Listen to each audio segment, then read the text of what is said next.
Olá, hoje vou mostrar a reforma completa do meu quarto, começando pela obra, demolindo paredes, consertando-as, pintando e também passando pela decoração completa do início ao fim. Para aqueles que me seguem no Instagram ou no TikTok, puderam ver que estou em obras na minha casa há bastante tempo. Também recebi muitas mensagens perguntando o que aconteceu com minha casa anterior, quando trabalhei muito nela, como por exemplo na sala de estar e no pátio. Vou deixar aqui também no canto o link, caso queiram ver a reforma, por exemplo, da sala de estar ou do meu pátio da casa antiga. A nova casa é enorme, há muitas áreas para reformar e vou fazer aos poucos e da melhor maneira possível. A primeira coisa que fiz foi desmontar todo o antigo armário, pois não só me parecia esteticamente desagradável, como também ocupava um espaço ridiculamente grande no quarto, que já por si só é bastante pequeno. Isso me proporcionou um novo espaço e, sim, provavelmente estão pensando, se eu tirei o guarda-roupa, onde vou colocar todas as roupas? Bem, acontece que no design horrível da minha casa existem dois banheiros que estão literalmente colados. E ainda por cima estão ao contrário, pois o banheiro está onde deveria estar o de convidados e vice-versa. Então, o pequeno banheiro que está dentro do quarto decidi transformá-lo em um vestiário. Mas isso mostrarei em um próximo vídeo. A outra coisa que eu tinha que enfrentar era a sensação de confinamento que aquele quarto tinha por ser tão pequeno e escuro. A única janela que tinha parecia não só feia, mas sem sentido. Cheia de barras, parecia uma prisão. Aproveitando que tinha o jardim do outro lado, pensei que poderíamos colocar uma janela do chão ao teto que permitisse até mesmo sair por ali. Comecei a procurar uma janela de madeira usada, bonita e barata, e encontrei uma que, embora estivesse em um estado deplorável, eu via muito potencial nela. O único problema foi buscá-lo a 70 km da minha casa, o que foi difícil. Mas com a ajuda de um amigo, colocamos no teto do meu carro e trouxe devagar. A porta é feita de uma madeira muito dura e pesada, muitíssimo. Agora faltava onde e como colocá-la. A janela se abre para dentro e para os dois lados, e se eu colocasse exatamente onde estava outra janela, então não seria possível abrir completamente a folha da porta. Por isso tive que colocá-la um pouco deslocada para a direita, e assim comecei a demolir a parede. Antes, verifiquei se minha parede não era estrutural. Para isso, revisei os planos e vi que a laje do teto é suportada por uma coluna horizontal. Também não coloquei um dintel acima da janela, pois acima da janela estava vazio, pois ali estava o sistema da persiana. Então não fazia sentido colocar um dintel se nada podia cair. Voltando à demolição, primeiro eu removi o ar-condicionado e a grade da janela. Com uma esmerilhadeira, cortei de onde até onde seria na abertura. Isso ajuda a demolir de forma mais uniforme e limpa, embora a linha tenha ficado um pouco torta. Usando uma marreta de 5 kg, fui batendo na parede até demolir completamente toda a seção necessária. Creio que a forma mais simples de derrubar uma parede é golpeá-la com uma marreta. Usem uma marreta que se adeque à força que vocês possam ter. Use uma marreta mais pesada se tiverem mais força, ou uma menor se tiverem menos. Com uma menor, logicamente vão demorar mais, com uma mais pesada vão demorar menos, mas se usarem uma muito pesada e não conseguirem usá-la, então não vai servir para vocês. Justamente por aquele lugar passava um cano de gás que, para a minha sorte, terminava exatamente antes de onde eu ia instalar a janela. Então eu coloquei uma tampa cega, verifiquei se não havia vazamento com sabão e água e continuei. No chão surgiu o primeiro problema, o piso. Do lado de fora estava mais alto que o de dentro. Com 1 polegada de diferença, isso era terrível, já que ao chover, por simples gravidade, toda a água cairia para dentro. Então nivelei com algumas guias de madeira dos dois lados e fiz uma nova pasta fazendo uma espécie de degrau. Do lado de fora ficou de 1 polegada e do lado de dentro de 2 polegadas, assim já não poderia entrar água, embora no final tenha acabado entrando, mas vocês vão ver como resolvi. Fiz a pasta com argamassa especial para pastas e adicionei um hidrofugante para que não filtre umidade. Nivelei bem com uma vara para deixá-lo o mais liso possível e preenchi com um par de entulhos. Como a pasta era fina, não a fiz armada, mas se forem fazer uma pasta maior, coloquem uma barra metálica dentro para que resista. Agora era a hora de começar a colocar a janela panorâmica. Eu o coloquei no buraco que tinha feito e usando um nível de 1,5 m mais ou menos, já que não tenho prumo, fui nivelando. Para isso, usei cunhas por baixo para que ficasse totalmente reto. Também o separei alguns milímetros do chão para que a madeira nunca esteja em contato direto com o piso e possa absorver umidade por ali. Uma vez que já tudo certo, soldei ao lado algumas barras metálicas, pois as que vieram foram cortadas. Assim conseguiria ter mais aderência à parede. E com uma mistura de 3 partes de areia para uma de cimento cinza e hidrofugante cerejeira, fui preenchendo com concreto os espaços entre a janela e a parede. Do outro lado havia um buraco enorme e, como correspondia à janela antiga, tive que preencher com tijolos como se estivesse levantando uma parede do zero. Deixei o cimento sem alisar, com imperfeições, assim quando rebocasse teria uma melhor aderência. Na verdade, isso é extremamente prático, pois caso contrário pode acontecer exatamente isso. O reboco se descolar do tijolo e cair em um único pedaço. Agora era a vez do reboco. Há reboco interno, reboco externo, fino e grosso. Para cada um, logicamente, primeiro se aplica o reboco grosso e depois o fino. Para ambos os lados, eu usei uma mistura especial 3 em 1, que serve tanto como reboco fino e grosso, assim também como interior e exterior e anti-umidade. Mas se usarem reboco convencional, rebocem sempre primeiro do lado de fora, senão, se chover, a umidade penetraria e estragaria o reboco interior. Enfim, para rebocar, preparem a mistura como indica o saco e a coloquem em um balde. Depois, vão jogando o reboco com o movimento da pá, de modo que o reboco bata contra a parede, tem que ficar como estrelado, isso depende da técnica e da experiência, conforme vocês fizerem, vão adquirindo ambas. Eu comecei rebocando muito mal, e quando terminei, meu ritmo já havia melhorado bastante. Se o reboco for mais grosso que 2 cm, então eles fazem em 2 camadas. Eles alisam o reboco depois com uma madeira, que eles apoiam na parte plana da parede depois, neste caso, na borda da janela, que já previamente ajustamos para que fique perfeitamente plana com a parede. E assim eles deixam o mais liso possível. Para a parede onde ficava o guarda-roupa, eu tinha outros planos. A parede mostra sinais de umidade, possivelmente devido à proximidade com o guarda-roupa. Como era de tijolo convencional, decidi picá-la para fazer uma parede de tijolo à vista. Para isso, usei um cincel ou corta-ferro e uma massa de 1 kg. Vão batendo de lado entre onde termina o tijolo e começa o reboco, e todo o reboco vai caindo. Fazem isso em toda a fração de parede que quiserem. Eu fiz isso com a parede inteira. Quando terminamos, vamos ver que a parede ainda tem um monte de cimento grudado, que parece branco, bastante feio, e agora temos que fazer um tratamento para que fique bonito. Vamos aplicar diretamente ou com um borrifador ácido muriático. Antes, lavamos um pouco com água. Para isso, coloquem todas as proteções adequadas. Eu usei luvas, protetor de olhos e filtro de ar. Vocês vão ver como o ácido vai literalmente corroendo a parede. Depois, começamos a escovar com qualquer escova metálica para remover todos os resíduos de ácido que restaram. E se quiserem ou ainda não estiverem convencidos, podem repetir o processo com o ácido. Uma vez feito isso, pintamos com algum protetor de tijolo. Eu conheço um que só protege, mas não tem cor nem nada. O que quer dizer que se vocês quiserem dar cor à sua parede, podem fazer isso.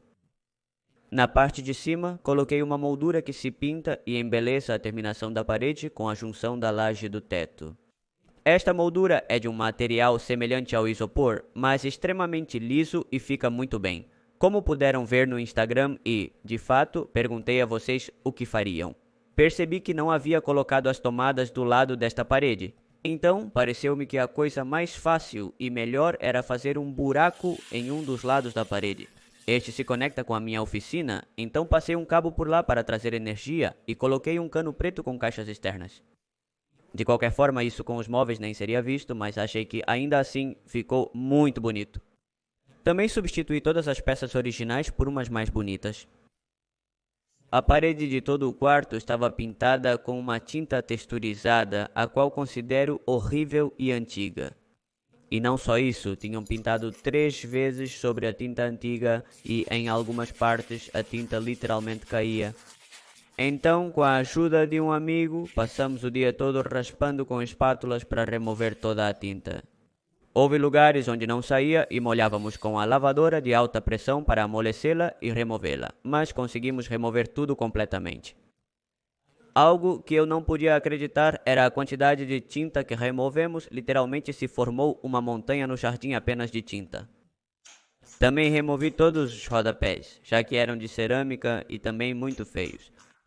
A parede estava em mau estado, tinha partes com buracos, partes onde o reboco estava caindo, enfim, preparei novamente o mesmo reboco que antes, o 3 em 1, e comecei a consertá-las. Para isso, simplesmente colocamos reboco em uma desempenadeira, a apoiamos embaixo e vamos deslizando para cima, deixando tudo o mais liso possível. Principalmente precisei rebocar todos os locais de onde removi os rodapés. Uma vez que o reboco esteja parcialmente seco, podemos alisá-lo usando uma desempenadeira granulada ou de lixa. Como o reboco ainda está meio seco, vai ser fácil alisá-lo bem. E uma vez totalmente seco o reboco, podemos lixá-lo com uma lixa grão 40. Assim nos asseguramos de que se incorpore bem à parede e fique totalmente liso, inclusive nas transições onde aplicamos o reboco e onde a parede original foi mantida. Após o reboco das paredes, era preciso nivelá-las ou aplicar gesso. Eu preferi nivelá-las porque resulta mais fácil de trabalhar do que o gesso, embora mais caro, mas não excessivamente. O procedimento é o mesmo que com o reboco. Carregamos na desempenadeira maior que tivermos, apoiamos na parte inferior da parede e deslizamos para cima. Deve ficar uma fina camada de massa. Não se preocupem se ficarem marcas da desempenadeira, depois será lixado. E certifiquem-se de que não fique uma camada muito grossa, pois estaríamos desperdiçando material. E sim, uma vez que toda a parede esteja emassada e seca, lixamos todas as paredes com grão 120. Dado interessante, vocês vão se sujar muito. Com isso do enduído, não buscamos que a parede fique branca, mas sim lisa e uniforme, preparando-a para agora sim pintá-la. Agora sim, o momento da pintura. Eu recomendo que vocês não economizem em tinta. Use uma boa, vai valer a pena. Assim também como que primeiro deem uma mão de fixador. O fixador ajuda a preencher poros e otimiza o uso de tinta, assim como sua duração. Eu usei uma tinta branca, antifungos e lavável e apliquei pura diretamente na parede. Com 2 demãos foi o suficiente. Deixe cada demão secar com pelo menos um dia de diferença. Nas esquinas ou lugares muito difíceis, convém pintar com pincel e sempre cubra tudo, como os quadros e demais, com fita. Geralmente se usa essa fita azul, que é igual à fita comum de papel, mas por ser azul, se diferencia melhor na obra. Para o lugar onde eu tinha colocado a pasta, decidi melhorá-lo com microcimento. Para isso, primeiro se aplica uma base niveladora, é um pó que se mistura com a água, leiam as instruções para misturar bem a proporção, aplica-se diretamente sobre a pasta e alisa-se o melhor possível. Uma vez seco, lixa-se para que fique uma base lisa onde aplicar e depois se mistura o microcimento da mesma forma, mas com o seu ativador e aplica-se sobre a base. Espalhamos com a desempenadeira e deixamos o mais liso possível. Mais uma vez lixamos e passamos 2 demãos do verniz que dá um brilho semelhante e preenche porosidades. Note que durante toda a obra nunca protegi o chão. É desnecessário dizer que se vocês planejam conservar o seu chão original, cubram-no com cartões, plásticos, etc. Eu planejava mudá-lo e por isso o deixei desprotegido, porque não me importava se ele fosse estragado, pintado ou o que quer que fosse. Para o chão, decidi usar piso flutuante, pois me parece o mais rápido, prático e bonito.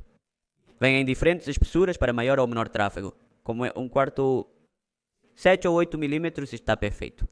Para um tráfego maior, pode-se colocar até 14 mm.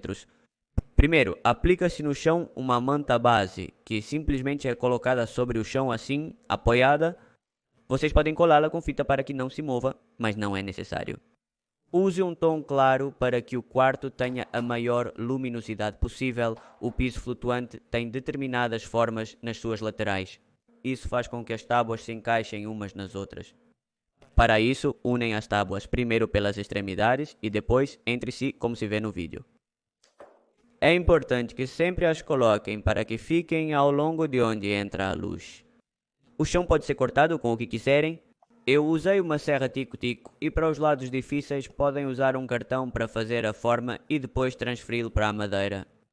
Tentem aproveitar ao máximo cada tábua. Para terminar, só falta colocar os rodapés. Usei rodapés de Medium Density Fiberboard brancos de 7 cm de altura.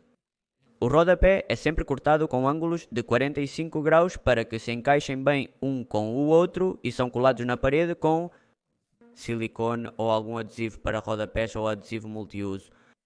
Uma vez colados, eles são pregados e por favor nunca os parafusem porque vai ficar horrível. Eu usei uma pregadora pneumática, mas um martelo e prego comum são suficientes.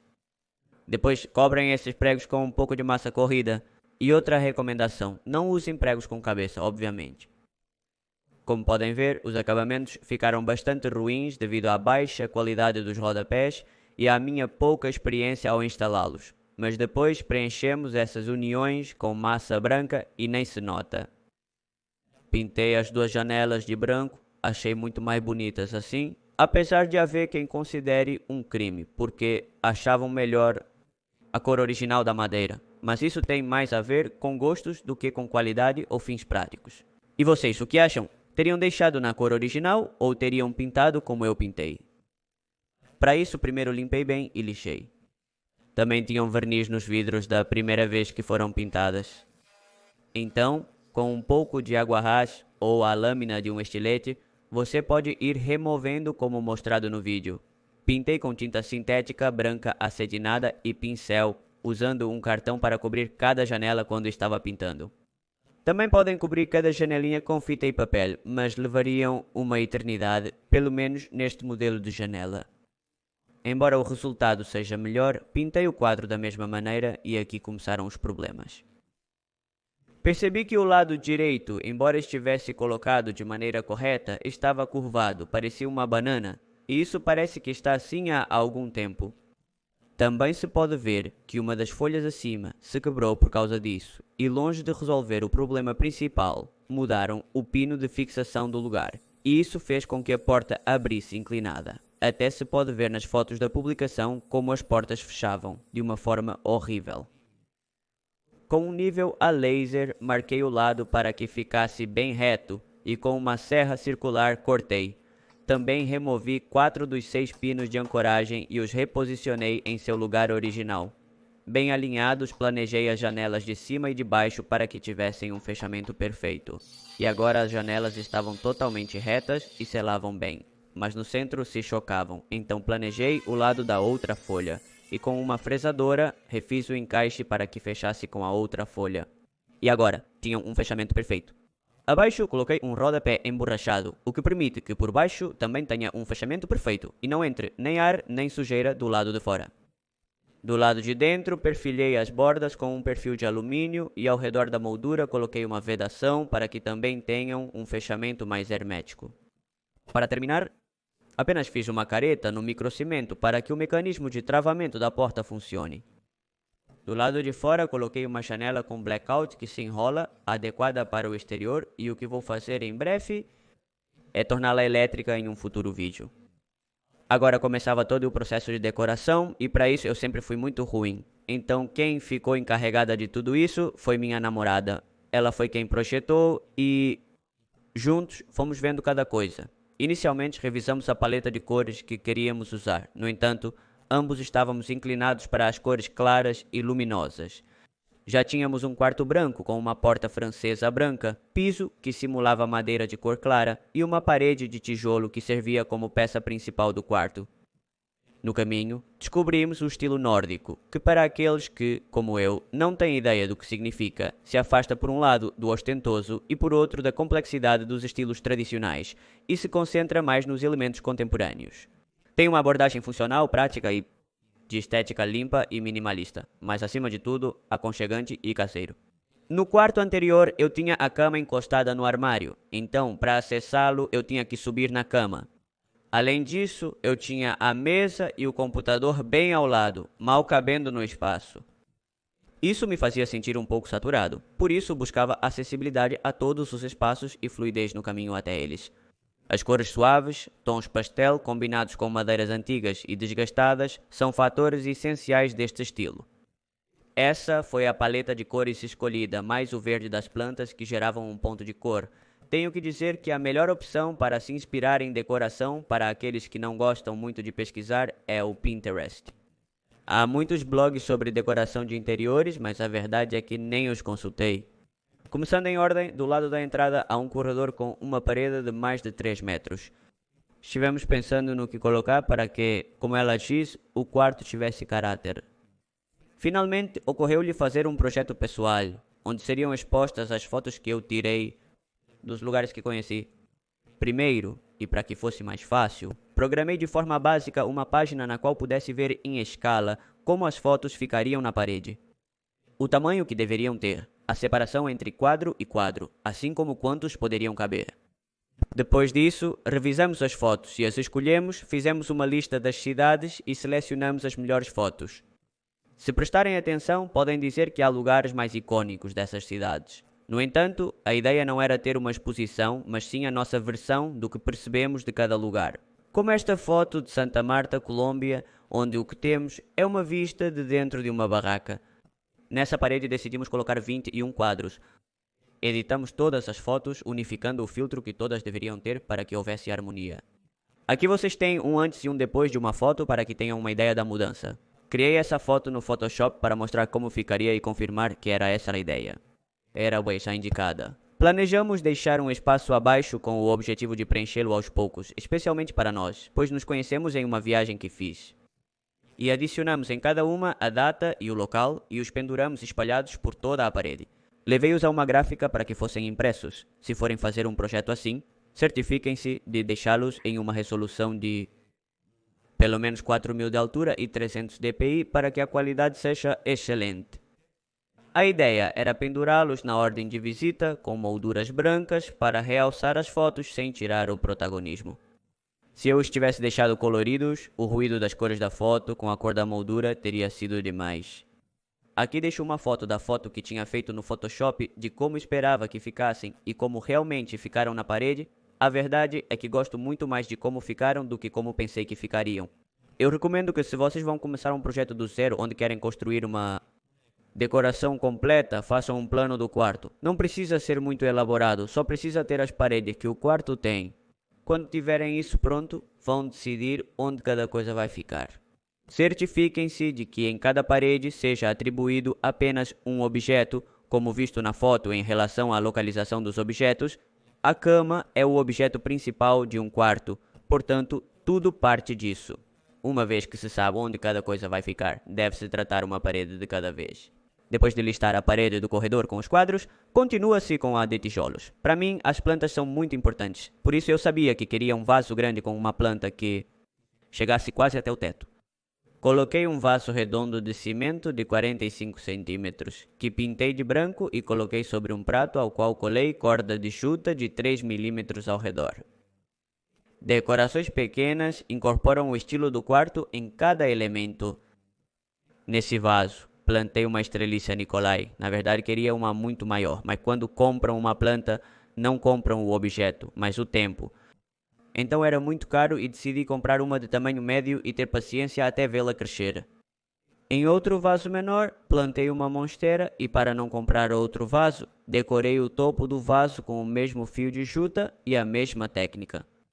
As duas eu adubei com ureia rica em nitrogênio, que se dissolve 1 colher de sopa a cada 3 litros de água e se rega uma vez a cada 2 ou 3 meses com essa mesma água. Também coloquei a cômoda que usava como base na minha antiga mesa de trabalho como centro da televisão. Para deixá-lo mais bonito, encontrei uma peça de mármore que tinha na minha casa anterior e poli com um pouco de polidor para carros e finalmente decorei com um porta-retratos significativo para mim. Um fato interessante é que para manter tudo organizado e que traga paz mental, podem seguir a regra dos 4, não mais que 4 coisas por superfície, assim evitam acumular desordem e além disso, ter um monte de objetos para se empoeirar depois. No outro extremo da cômoda, coloquei um espelho preto usado que pintei de branco com spray. Ficou bastante bom. Pendurei a televisão bem centralizada. As luzes de diodo-emissor de luz atrás da televisão, ou seja, o Ambilight eu mesmo fiz, funciona sem o computador com qualquer entrada HDMI. Além disso, é muito econômico de fazer e vou explicar também em um futuro vídeo com um tutorial completo passo a passo. O cabo da televisão penso em cobri-lo com uma fita de juta depois, para que novamente nada fique à vista e tudo combine. Na parede do janelão, decidimos colocar na parte de dentro 2 cortinas de voal, pois durante o dia o quarto vai estar aberto e o ar que entra vai dar uma sensação fresca e vai parecer muito bonito. Para a parede da cama, compramos 2 criados mudos de madeira e os pintamos de branco, mas antes decidi dar o meu toque. Com a fresadora, fiz um entalhe e coloquei dentro da madeira uma bobina que correspondia a um carregador sem fio, selei com massa corrida, lixei e pintei tudo de branco. Isso vai fazer com que, quando eu colocar o celular sobre a mesa, ele comece a carregar. E aqui ocorreu um erro, daqueles que no final acaba sendo uma virtude. Como coloquei o chip do carregador pelo lado de dentro da gaveta, quando coloco o celular, ele carrega e também me dá uma luz diodo emissor de luz que serve à noite para ver o que tem dentro da gaveta. Explicarei isso em detalhes num vídeo futuro. Um pequeno truque é colocar fita no chão ou nas paredes indicando o lugar dos objetos para saber antes de comprá-los como vai ficar. Um quadro ou uma mesa ou o que seja. No meu caso foi útil porque eu precisava de poder colocar um criado mudo do tamanho e tal, que permita abrir e fechar a folha da janela sem obstruções. Acima das mesinhas de cabeceira, coloquei 2 apliques de parede com um design de chute. Foi conveniente os apliques ficarem na parede, pois apesar de serem do tamanho necessário, as mesinhas de cabeceira são bem pequenas. Com o mesmo design, coloquei uma lâmpada central que tem 2 focos. Usei lâmpadas inteligentes para poder automatizar as luzes. No compartimento inferior das mesinhas de cabeceira, colocamos algumas pequenas cestas que combinam e onde podem guardar uma coisa ou outra. A peça central dessa parede transformamos em um quadro que representa nossa história em um tipo de arte chamado One Line. Nós o projetamos juntos e o ajustamos para que ficasse apenas um pouco maior que a cama, assim mantendo o elemento de simetria. Achamos lindo colocar uma ilustração em um tecido chamado linho e novamente pintar a moldura de branco para combinar com a parede. Finalmente, na parede ao lado, coloquei um espelho que fixei em um cartão branco e fiz uma moldura com um cabo têxtil. Cortei-o uma vez seco e coloquei com um prego em uma prateleira que era de pinho e usei verniz para combinar com a cor da madeira que havia pelo quarto. Em relação aos detalhes finais de decoração, os têxteis, os acabamentos e as texturas ajudam muito a complementar os espaços. Se você pensa em adotar este estilo nórdico, é aconselhável que procure móveis ou objetos que resistam ao passar do tempo. Incorporar arte também é um grande plus. Nós escolhemos uma manta nórdica, que é feita de lã trançada, algumas almofadas de linho, um pequeno puff que eu não tinha muita fé, mas acabou sendo muito bom, alguns tapetes que combinam com o estilo e uma colcha de uma cor mais forte que o resto da cama para dar solidez. E este é o resultado final, desconsiderando o jardim cheio de entulho até a chegada do próximo caminhão de lixo, pois enchi um inteiro e esses foram os restos que sobraram. A verdade é que vejo como estava tudo antes da obra e acho incrível a mudança. O que acham? Toda a iluminação, desde as lâmpadas até os LEDs da TV, são inteligentes e estão associados a Alexa e a um app do meu celular. Para isso uso um Raspberry, que tem um emulador do sistema Philips com o qual posso usar não apenas as lâmpadas originais, mas também lâmpadas de outras marcas ou até mesmo que eu fabrique. Por isso, posso controlar todas a partir do aplicativo Philips, inclusive o Ambilight da TV, e posso alterar as intensidades, as rotinas, controlá-las com a voz e mais. Também falarei sobre como fazer isso em um próximo vídeo. Sei que notaram que desta vez falei bastante sobre a decoração. A verdade é que não faço muito disso porque não sei se é do interesse de vocês, mas após este processo de decoração, até eu comecei a gostar do tema, principalmente quando você vê o resultado e percebe que tudo vale a pena. Ah, e vocês se lembram que eu disse que apesar de tudo, a água ainda passava pela porta? No final, resolvi comprando um L de alumínio e colei com muita silicone no fundo, onde termina o piso flutuante e assim formou uma barreira de cerca de 5 mm e a água nunca mais vai passar. Vou deixar aqui uma lista em pesos e dólares do que gastei apenas na obra sem incluir móveis, para que vocês tenham uma ideia do quanto custou, mesmo se não estiverem me assistindo da Argentina. O próximo a ser reformado é o banheiro, fiquem atentos se estiverem interessados.